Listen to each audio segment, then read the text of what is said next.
안녕하세요, 김촌입니다. 휴가 내내 군인들 힘들게 쇼를 한 윤통이 군과 함께 보내는 게 진짜 휴가라며 안보쇼를 마무리했는데요. 윤 때문에 쉬지도 못하는 군인들 생각은 안 하는 것일까요? 안보도 경제도 바닥인 상황에서 그냥 이소영 의원 말처럼 없는 게 나을 수도 있잖아요가 생각납니다. 또 내일부터 복귀해서 거부권부터 시작하겠네요. 이어서 당황한 국힘 법사위원 실명 나왔네요. 윤통이 지명한 유상임 장관 후보자 논란이 커지고 있습니다. 위장 전입, 아들 병역 기피 등 자녀 문제가 주요 쟁점이었는데 다른 의혹이 추가 제기되면서 국힘이 당혹스러워하고 있습니다. 유상임 후보자의 큰아들은 2006년부터 2012년 말까지 유학, 출국, 단기 여행 등을 이유로 병역 판정 검사를 연기했는데요. 해외에 불법 체류하며 병역 검사를 받지 않아 병역 기피 의혹이 제기됐습니다. 김현 의원, 지금 유학을 목적으로 미국에 체류했다고 했지 않습니까? 불법 체류 왜 했습니까? 유상임, 그것은 질병과 관련이 있습니다. 이후 야당은 미국 현지 의사가 작성한 소견서 요약본 내 유 후보의 장남이 부정기적으로 마리화나를 흡입했다는 내용이 담겨있다고 공개하고 후보자 사퇴를 요구했습니다. 2014년 장남이 질병으로 현역 면제를 받긴 했지만 후보자가 그 전에 일어난 불법 체류와 마리화나 흡입 문제를 질병 때문이라며 덮으려한다는 것인데요. 이 정도면 바로 사과를 해야 할 텐데 유상임 후보자 인식이 놀랍습니다. 후보자는 개인정보가 공개된 데에 가슴이 아프다고 밝혔습니다. 자, 거기다가 이번엔 국힘 법사위원으로 깽판만 치는 유상범 의원 실명이 등장했습니다. MBC, 작은 아들이 2007년 주소지를 강남구 대치동 음마아파트로 신고만 하고 실제로 살진 않았는데 그곳은 후보자 동생인 유상범 국민의힘 의원의 집이었습니다. 세상에나 유상범 의원까지 등장한 것입니다. 그래서 저희들 국힘이 방어를 한 것일까요? 관련해서 노정면 의원이 크게 한 방 날렸습니다. 노정면, 그러면 검사였던 동생과 그 당시 서울대 교수로 공무원이었던 후보자가 함께 위장 전입을 상의한 것이네요. 야당은 부적격 후보자가 인사청문회장에 서게 된 것은 윤 정부의 인사검증 시스템에 문제가 있기 때문이라고 비판했습니다. 여당은 비공개로 검증하기로 한 후보자 가족의 병원 기록을 공개한 야당이 인사청문회의 금도를 어겼다고 비판했고, 후보자 본인은 입장문을 통해 자식이 부모의 바람대로 되지 않는 점도 널리 이해해달라고 밝혔습니다. 당장 물러나야 할 텐데 이러다 또 버티면서 윤통이 임명시켜버리겠는데요. 인사검증 시스템이 붕괴된 것이고 그냥 D급 인사만 줄줄이 드리고 있는 것입니다. 이어서 갈 때까지 간 권익위의 조문도 심각하네요. 숨진 권익위 국장 이슈가 커지는 가운데 MBC에서는 명품백 조사 종결 반대 조서 감사 문자도 공개했습니다. MBC, 어제 숨진 채 발견된 국민권익위의 국장급 간부가 김 여사 사건 조사를 종결하는데 반대하는 입장을 밝혔던 것으로 드러났습니다. 사건 조사가 한창일 때부터 고위 인사와 자꾸 부딪힌다고 했다는 이 간부는 사건 종결 처리를 두고선 평생 공직에서 부패 방지 업무를 해왔는데 인생이 부정당하는 것 같다며 괴로움을 토로했다는 증언도 나왔습니다. 실무 책임자였던 고 김모 국장 대리는 종결에 반대하며 소수 의견을 냈던 한 권익위원에게 문자를 보냈습니다. 다른 의견이 있었고 권익위 모든 사람이 다 종결이란 결과에 동의하지 않는다는 모습 보여주셔서 정말 감사드린다. 조만간 직접 찾아뵙고 감사의 말씀 올리겠다고 썼습니다. MBC, 명시적인 반대 입장을 표현하진 않았지만 고인도 조사를 종결해선 안 된다는 의견에 동의했던 것으로 추정됩니다.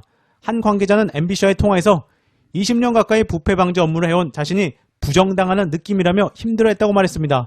고인과 선후배 사이인 또 다른 권익위 관계자도 김건희 사건 조사가 한창일 때부터 조사를 종결할지를 두고 고위 인사와 자꾸 부딪힌다고 말했다. 또 조사 종결 이후 만났을 때는 권익위를 아예 그만두고 싶어해 말렸다고 전했습니다. 자, 이런데도 국힘은 사실관계가 확인되지 않은 상황에서 야당이 안타까운 사건을 다시 정쟁 소재로 삼으려 한다고 맞섰습니다. 이런 가운데 한국일보에서는 권익위를 정면으로 겨냥하며 유족들 모르게 조문 사양한 권익위로 때렸습니다. 한국일보, 의원들은 당초 유족들이 정치권의 조문을 거절한 것으로 알려져 고민하다가 유족들의 뜻이 아니라는 사실을 알고 조문을 왔다.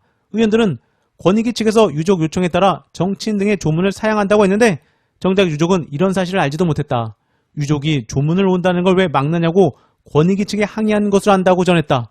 이어 유족들이 원하는 것은 고인의 죽음에 대한 진상규명과 명예회복이라며 일단 장례를 치른 뒤 권익위의 진상조사를 지켜보고 유족들과 상의에 필요한 게 있다면 국회 차원에서 도울 것이라고 말했다고 합니다. 자, 그런데 한국일보에 따르면 권익위는 상주인 부인의 의견을 듣고 공지한 것이라고 해명했다고 합니다. 이거모 유족은 진상규명과 명예회복이라고 하는데 반대로 권익위 측은 정치권의 조문을 사양한다고 하면서 야권 의원들을 의도적으로 막는다는 것이겠죠. 얼마나 이상하면 조문을 다 막을까요? 관련해서 조문 다녀온 이현주 의원, 돌아가신 권익위 국장님 문상을 세종시까지 다녀왔습니다. 고인의 명복을 빌고 유가족을 위로합니다. 보상 등도 차질 없이 진행되어야 합니다. 장례식장에는 홀로 되신 미망인과 10대쯤으로 보이는 남매가 황망한 표정으로 문상을 받고 있었습니다. 갸날픈 체구의 미망인은 절 보더니 슬픔이 복받치더니 눈물을 흘리셨습니다. 저는 그저 말없이 미망인을 안아주며 어깨를 토닥여줬습니다. 어머니 반드시 진실을 규명하고 편안히 잠들 수 있도록 하겠습니다. 모쪼록 아버지 편안히 가시도록 씩씩하게 버텨야 한다. 이현주 어찌 이럴 수가 있습니까? 왜 박정훈 대령은 수사를 받고 임성근 사단장은 승진했습니까? 왜 권익위 국장은 괴로워하다 죽고 외압을 넣은 주체는 지금도 활보합니까? 이게 공정한 세상입니까? 왜 세상은 양심적인 사람들이 이렇게 견디기가 힘듭니까? 권익위 조사가 종결되도록 외압을 가한 자 반드시 밝혀서 책임을 지게 해야 합니다. 죄를 지은 자에게 반드시 책임을 묻겠습니다. 이어서 광복회도 경축식 행사 불참 검토. 그런가 하면 새로 취임한 김영석 독립기념관장을 둘러싼 논란이 갈수록 거세지고 있습니다. 김영석 관장을 친일 성향의 뉴라이트 인사라고 지목한 광복회는 대통령이 초청한 모든 광복절 행사에 참석하지 않겠다고 통보했습니다. 또 관장 추천위원장을 형사 고발하겠다고 밝혔습니다. 이종찬 광복회장은 SBS를 통해서 광복절 기념행사는 물론 윤통이 독립운동가 후손을 초청하기로 한 영빈관 오찬에도 불참한다고 말했습니다. 광복회장, 우리 회원들 중에서는 지금 분노에 차 있는 사람이 너무나 많으니까 우발적인 사건이 벌어지면 또 경호관들이 와서 입을 막고 막 끌어낼 거 아니에요. 바로 광복회장조차 이틀막을 예측할 정도로 아예 불참해버린다는 것인데요. 그 정도로 아버님 호칭 듣던 이종찬도 분노 폭발한 것입니다. JTBC 이종찬 회장, 윤통 친구의 아버지라서 사석에서는 대통령이 아버님이라 부른다고 알려져 있는데요. 그래서인지 불참의 의미가 더 커 보이기도 합니다. 일단 민주당도 광복절 경축식의 불참 검토를 하고 있다고 합니다.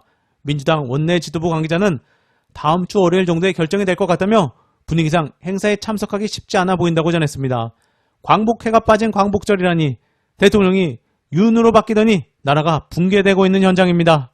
마무리로 유상임 후보자 청문회에서 열리라는 노정면 의원, 반인륜적이라고 장관 후보자 검증을 자녀 질병 내세워 방해한 여당이 할 소린가. 위장 전입도 후보자들이 동물농장 같은 중학교에 적응 못해 그런 것이니 이해하라고 두둔하고 후보자들의 불법 체류도 질병 때문이라고 궤변 늘어놓고 아픈 아들 왜 미국에 방치했냐고 하니까 그땐 아픈 줄 몰랐다 하고 경찰까지 출동케 한 행동과 마리아나 흡입이 질병 진단 전인데도 질병 때문이라고 우기고 후보자가 제출한 중요 상황 담긴 병원 기록의 내용을 후보자가 뻔뻔스럽게도 모른다 하는데 왜 아들 때문에 힘든 아버지 괴롭히냐고 여당이야말로 자녀 질병을 정쟁으로 끌어와 인륜, 반인륜적 프레임 만들고 있지 않은가? 야당 입장문을 보기나 했나? 노드럭이라고 적혀있는데 왜 마리아 하나만 발췌했냐고. 이보세요. 노드럭까지 다 공개했잖아요. 속에서 자꾸 무엇인가 치밀어 오르니까 착한 척 그만하시라. 이번 영상은 여기까지입니다. 감사합니다.